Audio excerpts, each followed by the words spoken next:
Licenciado Diego Núñez de la Rosa, su público, sus pacientes consultantes, están muy preocupados porque está haciendo todo virtual. Entonces quieren saber dónde está, si en este lado del continente. Sí, sí, pero hola. no hay problema. ¿Por qué habría problema por hacerlo virtual? No virtual. ¿Por qué lo está haciendo virtual? Lo extrañan, el contacto, ¿vio? El frente a frente, el cara a cara. Claro, Karina, pero hay que adaptarse un poco a los nuevos tiempos. Ayer tuvimos la noticia de que científicos chinos se hicieron una operación de un ojo a 4.000 kilómetros de distancia. Entonces, este consultorio puede seguir funcionando. Si bien, ya lo hemos dicho, estamos muy de acuerdo con el abrazo, que en algún momento nos volveremos a dar con vos, con Sí. Cucho Ñanca Ñanca, con la gente de la radio, pero por ahora sigo siendo una especie de Max Headroom, solo para nostálgicos esta referencia. Se te cayó el DNI ahí, te digo de que el temita. hiperenlace en el hiperespacio. Igual, gracias por el oyente que dice, me hacen la aclaración, no tiene que ir a China, acá también hacen lo mismo. Enseguida salta alguno, ven la piñata y saltan. Sí, bueno, pero no. Esto fue noticia que fue en China, o sea, ahora todo lo que pasa en China es noticia, pero bueno, también por una cuestión geopolítica que es todo el tiempo ver qué Todo hace Estados China. Unidos, qué hace China, qué hace Estados Unidos, qué hace China, bueno. No sé si acá se puede operar un ojo a 4.000 kilómetros de distancia con un robot, pero dejémoslo aparte, hablemos de comunicación. Muy bien, hablemos de comunicación. Tema planteado por el licenciado Diego Núñez de la Rosa, que cada miércoles está presente en el programa. Y no solamente acá, sino también presente en otros eventos comunicacionales que tienen que ver con la difusión, específicamente de uno de los temas que dicen están en agenda, pero a mí a veces no sé si está bien desconfiar o no sobre esto, pero el cambio climático está en agenda, está en la documentación, está oficialmente, pero pareciera que tardan en llegar, ¿no? Las decisiones. Bueno, lo que pasa es que el cambio climático va más rápido que las decisiones y que las personas, Literal. porque se han acelerado los procesos, eso está ya comprobado científicamente, pero bueno, también las personas nos tomamos nuestro tiempo para accionar. Sin embargo, la buena noticia es que sí, se está accionando y lo que va a suceder mañana tiene que ver con esto, y tiene que ver también con que han convocado a este servidor, al consultorio, lo han convocado a ser partícipe de lo que va a suceder, que son las segundas jornadas de hidroclima, impactos y toma de decisiones. Vaya tema, ¿no? Estamos hablando hidroclima, impactos del hidroclima y las tomas de decisiones. Bueno, y lo que te decía, estas son las segundas jornadas, que un poco uno quisiera, bueno, que esto ya hubiera estado en agenda, sobre todo gubernamental, hace tiempo. Hace 2 días renunció el presidente de la Comunidad de Valencia por lo que fue la DANA en Valencia el año pasado, o sea que también van pasando cosas respecto al cambio climático y al hidroclima. Y bueno, acá en Argentina hay un grupo de personas, que es el Centro de Investigaciones del Mar y la Atmósfera del CONICET, el Departamento de Ciencias de la Atmósfera y los Océanos de la UBA, y este año se suma la Facultad de Agronomía de la UBA y además el Instituto Patagónico para el Estudio de los Ecosistemas Continentales, de aquí del CENPAT. Nos sumamos a esta discusión sobre, bueno, qué decisiones y cómo se toman las decisiones en torno a lo que se denomina hidroclima. Bueno, y en este contexto me parece fantástico, pero además en este contexto la noticia hace un poco de refuerzo a la necesidad de hablar de la cuestión del hidroclima y de los impactos y las tomas de decisiones que tienen que ver con el gobierno, porque hay un pedido de ayuda ante la emergencia hídrica, no por sequía en la provincia de Buenos Aires, sino en una de las zonas de mayor productividad agropecuaria por las inundaciones, ¿no? Que también complica. Lo excesivo complica en ambos extremos. Sí, claro, ya lo dijo un presidente, ¿no? Hay lugares donde falta el agua y lugares donde sobra. Sí. Pero bueno, es cierto eso, porque mañana, en estas segundas jornadas de hidroclima, impactos y toma de decisiones, justamente son unas jornadas híbridas, como se llama ahora, hablando de la virtualidad y la distancia, porque vamos a juntarnos un grupo aquí en el CENPAT, un grupo muy interesante, porque es un grupo integrado por muchos de los que integran el Comité de Cuencas, el Comité de la Cuenca del río Chubut, todas las personas que están trabajando con la cuestión del nivel del río Chubut, también va a haber gente de Protección Civil de aquí de Madrid.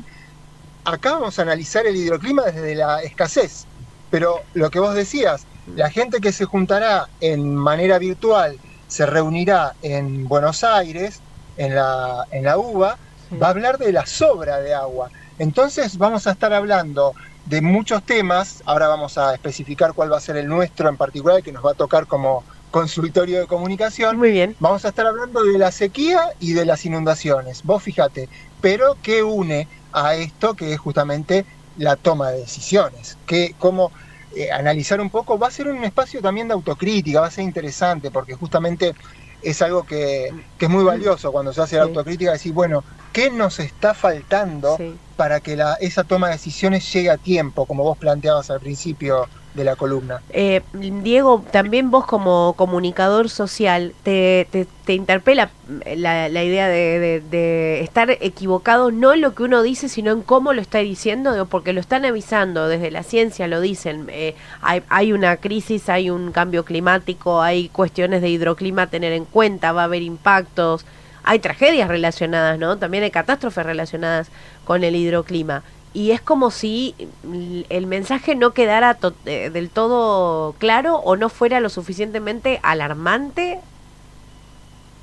Bueno, tal cual, es una de las autocríticas, decíamos, que nos tenemos que hacer las personas que estamos en comunicación y de alguna manera vinculadas con estos temas, porque justamente hay algo que se percibe con ese tono que vos tenés y que es generalizado, que es como de frustración, decir, ¿por qué no llega el mensaje? Y un poco, ustedes, los oyentes, la audiencia de la columna del consultorio de comunicación, ya nos han escuchado hablar respecto a un cuestionamiento al concepto de concientización, y entonces vamos a llevar justamente ese planteo mañana a las jornadas, porque vamos a hablar en torno a qué es necesario desaprender para plantearnos otras estrategias de comunicación del riesgo y de crisis. Y decimos desaprender porque creemos necesario que, si bien hay una amplia bibliografía sobre comunicación del riesgo y de la crisis, esa bibliografía ya ha quedado obsoleta en los tiempos que corren. No solamente uno podría suponer, o quizás la audiencia dice, claro, ha quedado obsoleta porque quizás es bibliografía que se hizo en un entorno tecnológico diferente al actual. Y no solo eso, sino que ha quedado obsoleta porque justamente, un poco por lo que decías, hasta catástrofes y cientos de muertes tenemos que lamentar. Por ejemplo, decíamos en Valencia el año pasado, por una mala comunicación, porque lo que ha quedado obsoleto es el modelo de comunicación que se utilizó siempre. Entonces, por eso planteamos que mañana vamos a plantear el hecho de desaprender lo aprendido, porque está comprobado que para que una nueva enseñanza, un nuevo aprendizaje pueda tener lugar en nuestra cultura, es necesario hacerle un lugar, y para hacerle un lugar hay que sacarse lo anterior. Entonces, el planteo es ese, desaprender en función de cuestionar fuertemente el concepto de concientización, donde se le pone demasiada preeminencia al mensaje y donde no se está viendo que en realidad está errado el concepto de comunicación, donde no se trata de comunicar, ya sea una comunicación de la prevención, una comunicación del riesgo o una comunicación de crisis en el momento donde la emergencia está ocurriendo. Ya no se trata de darle la potencia total al mensaje o mismo al emisor, sino que tiene que haber un vínculo previo con los receptores. Tiene que haber un diálogo previo entre los distintos actores que hacen a la gestión del riesgo y luego, ni hablar, que hacen a la emergencia. Y esto quedó muy claro, decíamos, nos volvemos a referenciar en la DANA, este fenómeno que se dio en Valencia el año pasado, donde las alertas se dieron mal y en un tiempo que no fue el correcto, sí. Y por eso las personas no pudieron actuar a tiempo. Aquí en la zona, en el valle, con el tema de la escasez de agua, bueno, justamente tendremos que empezar a dialogar en torno a otras cuestiones que no solamente refieren, porque tienen que estar presentes, a cuidemos el agua. Ese cantito concientizador no nos está dando resultado y no nos va a dar resultado a futuro. Entonces tenemos que buscar otra forma de dialogar en torno a eso. No quiere decir que no sirva decirlo, sino que hay que hacer algo más, digamos, el mensaje tiene que ser otro, la forma. Tal cual. Hay que hacer algo más y hay que decirlo de otra manera también, ¿no? Diego, recién quizás... mencionabas, perdón, mencionamos siempre muchos casos como el que decías recién, ¿no? El de Valencia, que parece el más significativo, pero es cierto y traigo a la conversación lo que ocurrió hace no muchos años en Comodoro Rivadavia, por ejemplo, ¿no? Si la alerta se hubiera dado a tiempo, hay gente que se quedó en su casa sin saber o sin ser conscientes realmente de que lo que estaba pasando, lo que iba a pasar era muy grave. Lo que pasó en Bahía Blanca, Diego, también, ¿no? Claro, bueno, mañana justamente en este primer panel de la mañana, que es la Mesa Redonda 1, donde vamos a hablar de comunicación de los riesgos hidroclimáticos y las crisis y comunicación de crisis en los territorios. Les decía, me han dado la oportunidad, estoy súper agradecido con poder ser uno de los disertantes, pero también va a estar María José Tesoro, que es del Ministerio de Medio Ambiente de la provincia de Buenos Aires, de una experiencia comunitaria que se está llevando a cabo en la provincia, que se llama Anticipando la Crecida Bonaerense. Mirá, escuchá el título de la iniciativa del gobierno de la provincia, ¿no? Anticipando la crecida bonaerense, porque sabemos, los bonaerenses antes de Bahía Blanca tienen la Plata 2013. Claro, la totalmente. Plata 2013 marcó a fuego lo que es la gestión del riesgo en torno a lo hidroclimático, y también mañana en este primer panel va a estar Emiliano Losiaco, que es del área de ambiente de la Municipalidad de Bahía Blanca, justamente hablando del evento de Bahía Blanca del 7 de marzo. Y vos como comunicador, digo, ¿qué es sin spoilear mucho la charla, ¿no?, que vas a dar, qué es lo primero que podés recomendar? Digo, para nosotros que somos comunicadores, tenemos acá, sos licenciado, ¿cuál sería una forma de advertir, por ejemplo, sin ser tan extremos, a cuando llega la alerta meteorológica de circulen con precaución en la ruta porque hay viento de fuerte a muy fuerte, ráfagas que superan los 100 kilómetros? Lo decimos, insistimos, pero ¿vos qué crees para vos personalmente que fallamos? ¿No utilizar las palabras correctas, no decirlo con la entonación correcta? ¿Qué pasa? Bueno, cuando vos decís de cómo gestionar la emergencia, lo que primero diría es qué hicimos antes para la gestión de esa emergencia, ¿no? Algo que vamos a plantear mañana es justamente cómo construir confianza antes, durante y después de las contingencias. Entonces, lo recomendable es algo que es casi de manual en cualquier carrera o materia de comunicación estratégica, que es la planificación de la comunicación basada en un diagnóstico, un trazado de objetivos comunicacionales claros, una planificación de acciones de comunicación y una posterior evaluación.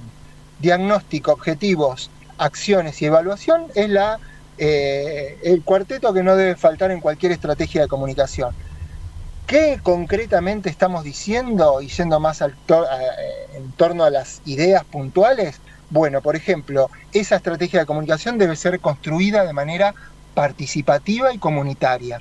Entonces, tenemos que salirnos del lugar de especialistas en decir vamos a concientizar a la población e ir en busca de esa población a construir esa comunicación del riesgo de manera participativa. Primera idea. ¿Cómo se puede concretar? Bueno, hablábamos en estos días con vos respecto a los modelos de Naciones Unidas, sí, en las escuelas secundarias, ¿no? Sí. ¿Vos pensás si a los pibes los pusieras, además, no estoy cuestionando el modelo de Naciones Unidas, que me parece una actividad hermosa, pero imagínate que en el mismo sentido en donde discuten, por ejemplo, situaciones que se dan en la ONU, discutieran lo que se discute en el Comité de Cuenca del río Chubut, ¿no? En estos días hemos tenido noticias de que se ha juntado este comité de crisis hídrica, que integran las cooperativas, integra el gobierno de la provincia, las municipalidades. Imagínate si a los pibes los pusieras a modelizar o a simular esas discusiones que se dan.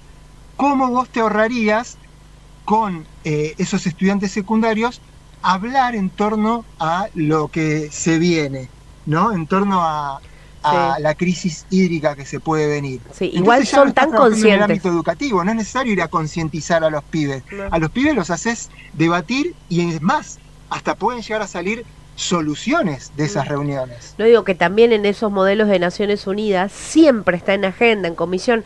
En algún momento lo vamos a conversar aquí en el consultorio, licenciado. Digo, siempre está en agenda la cuestión para todos los países de lo climático, ¿no? A algunos los ocupa y la emergencia tiene que ver con la paz, obviamente, o con la situación geopolítica de ese país, pero la situación del clima es a todos por igual, ¿eh?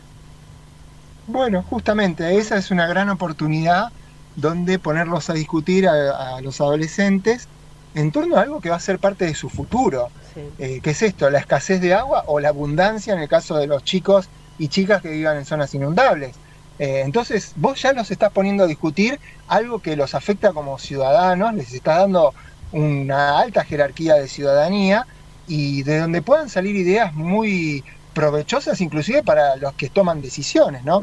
Sí, sí, Y déjame claro. cerrar con una idea más de lo que se puede llegar a hacer, que de alguna manera te involucra, A ver. involucra a la radio, que es, que lo vamos a proponer mañana también, tener a los medios de comunicación y a los comunicadores, comunicadoras, como aliados y no como antagonistas.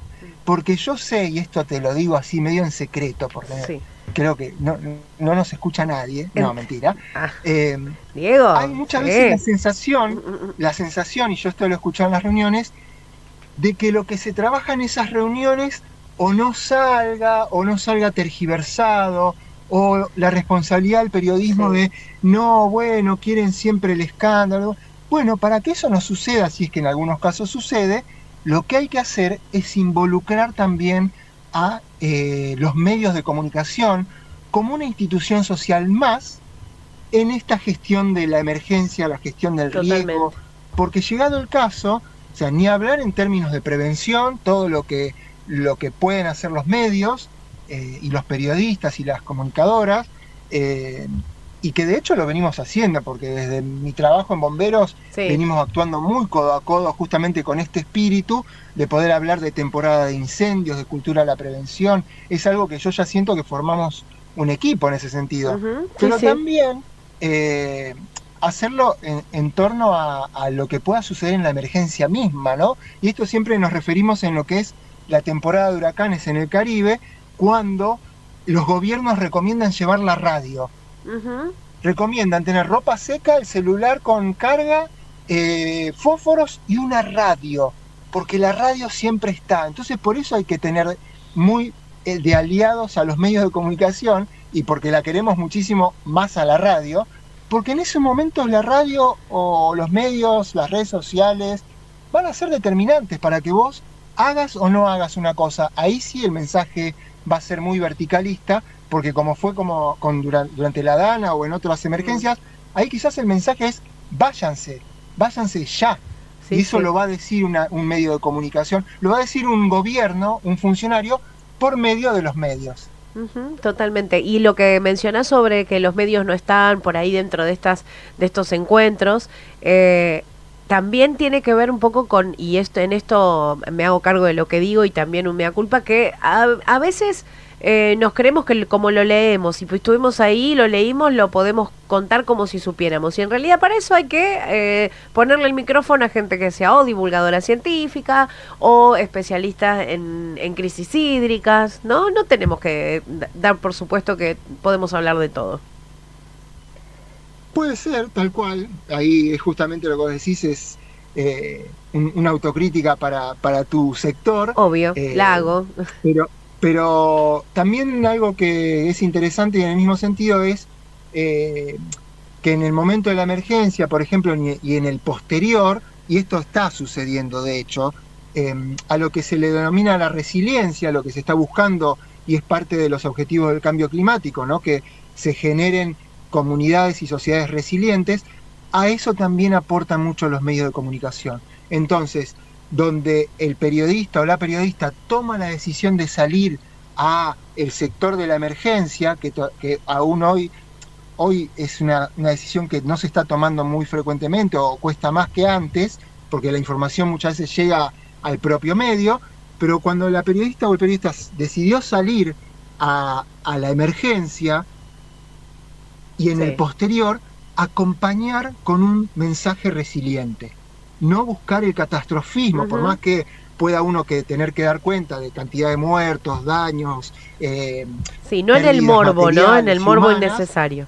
Hay que pensar siempre en el mensaje resiliente, y en eso los medios también tienen y tendrán una gran responsabilidad. Me quedo con ese mensaje final. Gracias, licenciado. Un gusto. Éxitos mañana. Bueno, ya contaremos cómo nos va. Muchas Bien. gracias. A Buenas darlo, tardes. a darlo todo. Buenas tardes, cierre consultorio y lo esperamos acá prontamente. Ahí estaremos. Hasta luego.